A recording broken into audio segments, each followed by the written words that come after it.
5 മിനിറ്റ്സിൽ ഉണ്ടാക്കാൻ പറ്റുന്നൊരു chicken rice ആട്ടോ ഇന്ന് ഉണ്ടാക്കുന്നത്. ഭയങ്കര എളുപ്പമാണ്. ഉള്ളി, ടൊമാറ്റോ, ജിഞ്ചർ ഗാർലിക് പേസ്റ്റ്, കറിവേപ്പില അങ്ങനെയുള്ള എല്ലാ ഐറ്റംസും കൊണ്ട് നന്നായിട്ടൊന്ന് വഴറ്റുക.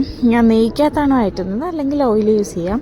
നന്നായിട്ട് വഴറ്റിയിട്ട് അതിനകത്തോട്ട് ഗരം മസാല, കുരുമുളക് പൊടി, പിന്നെ നമ്മുടെ മല്ലിപ്പൊടിയും മുളക് പൊടിയും ആഡ് ചെയ്യുക. അത് നന്നായിട്ട് വഴറ്റി നല്ല പച്ചമണമൊക്കെ മാറിക്കഴിയുമ്പോൾ കുറച്ച് തൈര് ആഡ് ചെയ്തിട്ട് നമ്മുടെ റൈസും ചിക്കനും ആഡ് ചെയ്യാം. ഇപ്പോൾ 1 ഗ്ലാസ് റൈസാണ് എടുക്കുന്നതെങ്കിൽ 1.5 ഗ്ലാസ് വെള്ളം ഒഴിച്ചാൽ മതി. ബിക്കോസ് ചിക്കനിൽ കുറച്ച് വെള്ളം ഉണ്ടാവും. അപ്പോൾ അത്രയും ഒഴിച്ചാൽ മതി. എന്നിട്ട് ഒരു വിസിൽ, അരിയുടെ വേവ് അനുസരിച്ചിട്ട് നമുക്കെടുക്കാം. ഞാൻ സാധാ നമ്മൾ ചോറ് വയ്ക്കുന്ന റൈസാണ് എടുത്തത്.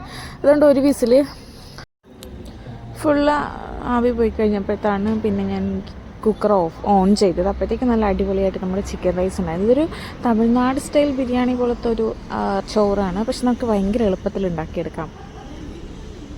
നമ്മുടെ വീടിൻ്റെ മുറ്റത്ത് കുറേ പൂക്കൾ വിരിച്ചിട്ടുണ്ട് കേട്ടോ. ഇത് കുഞ്ഞ് റോസ പോലെ ഇല്ലേ ഇത് കാണാൻ. ഇത് മരം നിറയെ ഉണ്ട് കേട്ടോ. നല്ല രസമുണ്ട് കാണാൻ.